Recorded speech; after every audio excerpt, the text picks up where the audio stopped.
नमस्कार मित्रों, कैसे हैं आप लोग।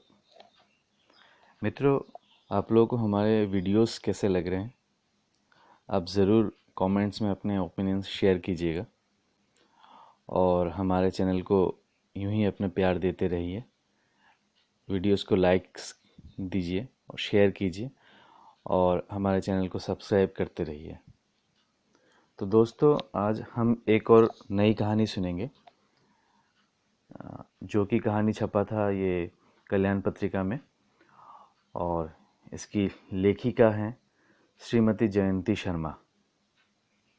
तो आइए सुनते हैं कहानी। ये एक सच्ची कथा है और शीर्षक है भगवान बद्री विशाल की कृपा।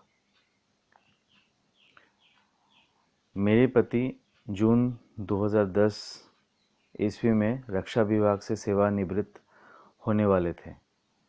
पूरी रामेश्वरम और द्वारका धामों की यात्रा हम पहले ही कर चुके थे। सिर्फ बद्रीनाथ धाम ही बचा था, सो उनके सेवाकाल की आखिरी LTC सुविधा द्वारा मैंने बद्रीनाथ के दर्शन का निश्चय किया।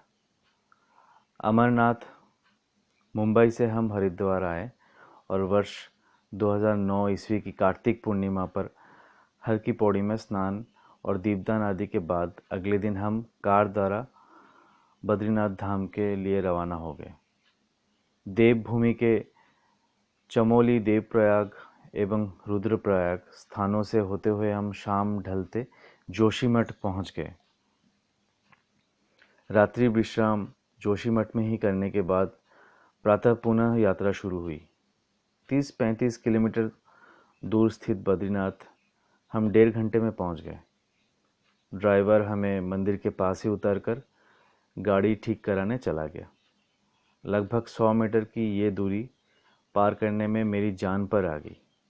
मैं डायबिटीज़ और ब्लड प्रेशर की मरीज़ हूँ, अतः वहाँ मुझे सांस लेने में बहुत तकलीफ़ हो रही थी।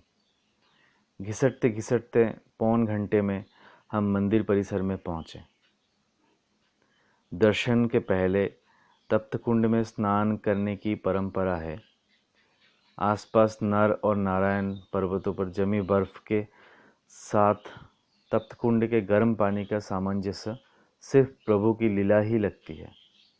खैर, स्नान कर मैं प्रसाद आदि लेने के लिए जब पास वाली दुकान पर गई तो दुकानदार कहने लगा कि पट बंद होने वाले हैं, आप जाओ, मैं प्रसाद आदि बाबूजी को दे दूंगा। बाद में पतिदेव प्रसाद आदि लेकर आए और पट खुलने पर हम दोनों ने बद्री विशाल के जी भरकर दर्शन किए और खिचड़ी का भोग प्रसाद खाया तथा प्रभु को उनकी कृपा के लिए धन्यवाद दिया। वापस यात्रा में कर्णप्रयाग में रात्रि विश्राम किया।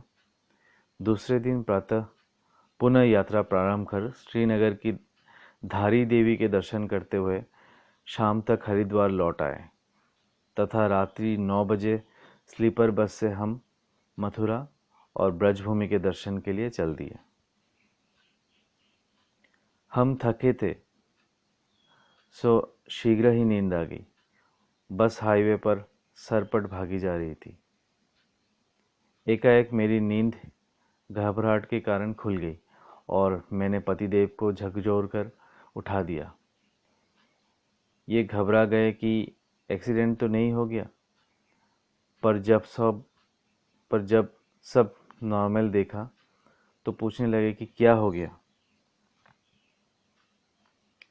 मैंने उन्हें बताया कि एक पीत वस्त्रधारी को सामने देखा था, जो पूछ रहे थे कि दर्शन हो गए अच्छे से। मैंने उन्हें जवाब दिया कि हाँ, पर आप कहाँ चले गए थे, कुछ दे भी नहीं पाई आपको। वह बोले, तुमको दर्शन हो गए, मुझे तुमसे सब कुछ मिल गया। जब चेतनावस्था में आई तो सामने कोई नहीं था। तभी मुझे मंदिर की सीढ़ियों पर घटित घटना याद आ गई और उसे आपको बताने के लिए उठा दिया। फिर मैं उन्हें सुनाने लगी कि दुकानदार द्वारा पट बंद होने वाले हैं कहने पर मैं बिना सोचे विचारे मंदिर की तरफ चली गई। परंतु जब सीढ़ियाँ देखकर मेरा दिल बैठ गया कि कैसे चढ़ पाऊंगी। हिम्मत कर 3-4 सीढ़ियाँ चढ़ने की कोशिश की, पर सांस फूल जाने से वहीं बैठ गई और सोचने लगी कि दर्शन कैसे होंगे। रुआंसी होकर शिखर को देखकर कहने लगी, मैं तो चढ़ नहीं पाऊंगी और दर्शन भी नहीं हो पाएंगे। ठीक है, आप तो मुझे देख रहे हैं, यहीं संतोष रहेगा। एकाएक इन्हीं पीते वस्त्रधारी को अपने सामने खड़े देखा, जो हाथ बढ़ाकर पूछ रहे थे कि क्या दर्शन करना है। मेरे हाँ कहते ही उन्होंने मेरा हाथ अपने हाथ में लिया और ऊपर बढ़ने लगे। मुझे कुछ याद नहीं है कि मैं कैसे चढ़ी और मंदिर के गर्भगृह में पहुंची। पट बंद हो रहे थे और मैं प्रभु के सामने खड़ी थी। अच्छे से दर्शन कर सबके साथ बाहर निकली। तब तक मैं ये घटना भूल चुकी थी। फिर आप मिले और इसके बाद तो आपको मालूम ही है। मैं इनसे पूछ रही थी कि ये पीते वस्त्रधारी कौन थे। क्या स्वयं बद्री विशाल ने ही मेरी असहाय हालात में देखकर मुझे अपना दर्शन कराया? इनके पास कुछ जवाब नहीं था, बस इतना ही कहा कि तुम्हारी श्रद्धा और आस्था ही थी जो ऐसा घटित हुआ। आज भी जब ये घटना याद आती है तो शरीर रोमांचित और मन गदगद हो उठता है। समाप्त। तो दोस्तों, ये है बद्री विशाल जी की महिमा।